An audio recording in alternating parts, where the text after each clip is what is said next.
Today we are growing. हमारी जो अर्थव्यवस्था है 2014 में $2 ट्रिलियन की थी. आने वाले समय में हम 11वें स्थान पे थे विश्व भर में. हम फिर 5वें स्थान पे पहुंचे, आज चौथे स्थान पर हैं.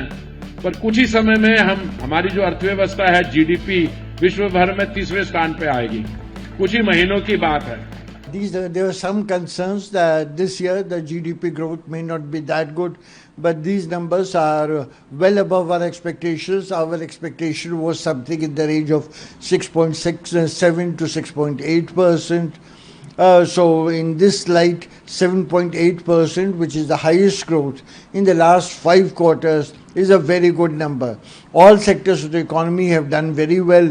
Agriculture has recorded a growth rate of 3.7% as against 1.5% on a year-on-year basis. Secondary sector has improved by 7.5%, and the tertiary sector, services sector, has grown by 9.3% as against 6.8%. So despite some impact of tariffs, we see the Indian growth process to stay intact and achieve a growth rate of 6.5%.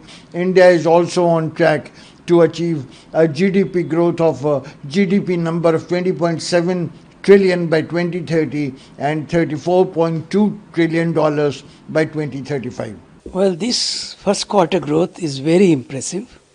At 7.8%, it exceeds the RBI expectation of 6.5%.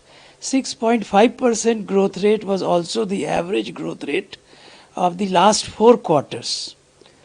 What is even more encouraging is that some of the high weight sectors as far as output is concerned, namely manufacturing and the 3 important service sectors, which together constitute a weight of 72% in overall gross value added.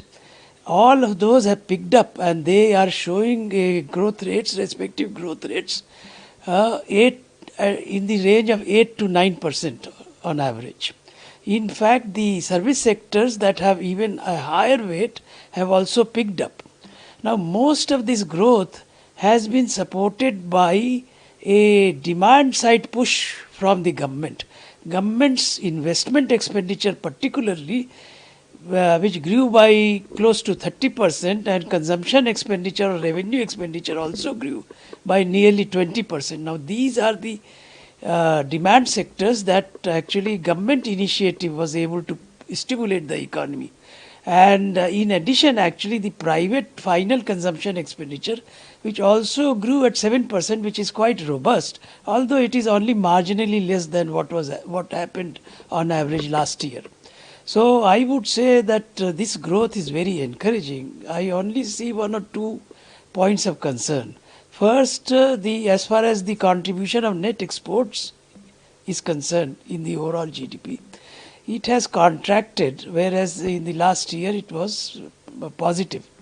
And I also see that it will probably further accentuate given the current challenges to our exports. So there are 1 or 2 points of concern, but otherwise it's a very robust growth. Well, in the next quarter, I think because of the heavy monsoon and some delays in government projects taking off, also because of the monsoon, there would be some slowing down of government capital expansion. But I think private consumption expenditure would continue, and there would be some challenges on the export front. So my expectation is that we may not be able to maintain something like in excess of 7.5%, but I think we should be somewhere in the range of 6.5 to 7% in the next quarter. But there should be further improvement as we go along into the 3rd and 4th quarters, when we will first have a